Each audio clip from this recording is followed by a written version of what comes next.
जैसा कि आप लोगों ने सुना कि बीते दिनों मासेस और माले के एकीकरण के बाद ये हम लोगों की चंदन क्यारी में पहली मीटिंग है और हम यही कहना चाहते हैं कि इसके बाद किस तरह से हमें संयुक्त रूप से किसी भी प्रकार का आपसी मतभेद भुला करके, किसी भी प्रकार का मन में ठेस न रख करके अब इस पार्टी को चंदन क्यारी के धरती में रफ्तार देना है। और यहाँ के लिए बहुत ही जरूरी लाल झंडा भाकपा माले जैसी पार्टी की ज़रूरत है। आप जानते हैं कि हमारे बगल में इलेक्ट्रो स्टील है। आप लोगों को पता ही होगा कि ये किस तरह से सैकड़ों एकड़ जमीन गैर मौजूदा वन भूमि का सब हड़प करके किस तरह से बैठा है। लंबे समय से इसकी जांच भी चल रही है, लेकिन जब डोलने लगा इलेक्ट्रो स्टील तो दे दिया वेदांता को।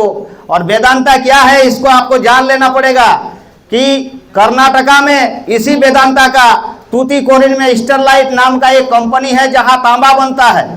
और उस जगह पर तांबे की फैक्ट्री लगाने से उस मिट्टी को इतना दूषित कर दिया और इतना जहरीला गैस वहां बना दिया कि वहां के लोगों में कैंसर जैसा बीमारी उत्पन्न होने लगा।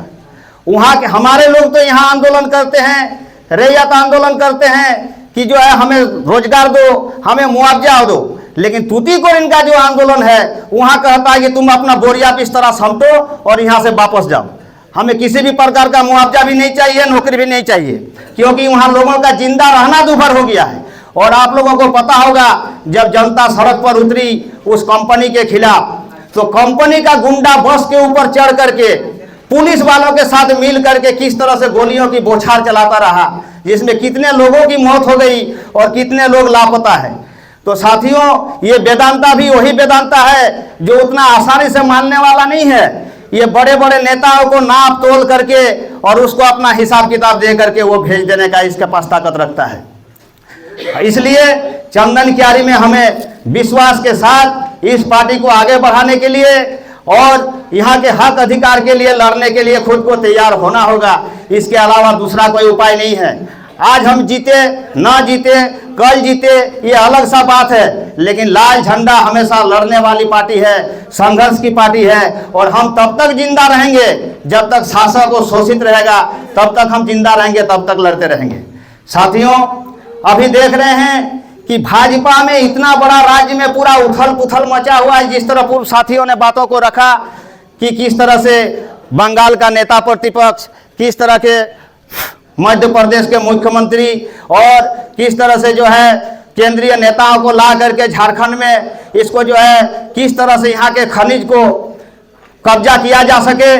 पूरा जो है उड़ीसा, छत्तीसगढ़ को कब्जा करने के बाद ये 38% जो मिनरल्स देने वाला झारखंड है, इस पर इसकी पूरी तरह से गिद्ध दृष्टि है कि अडानी को ला करके पूरे राज्य को खंगाल के कैसे लुटा दिया जाए।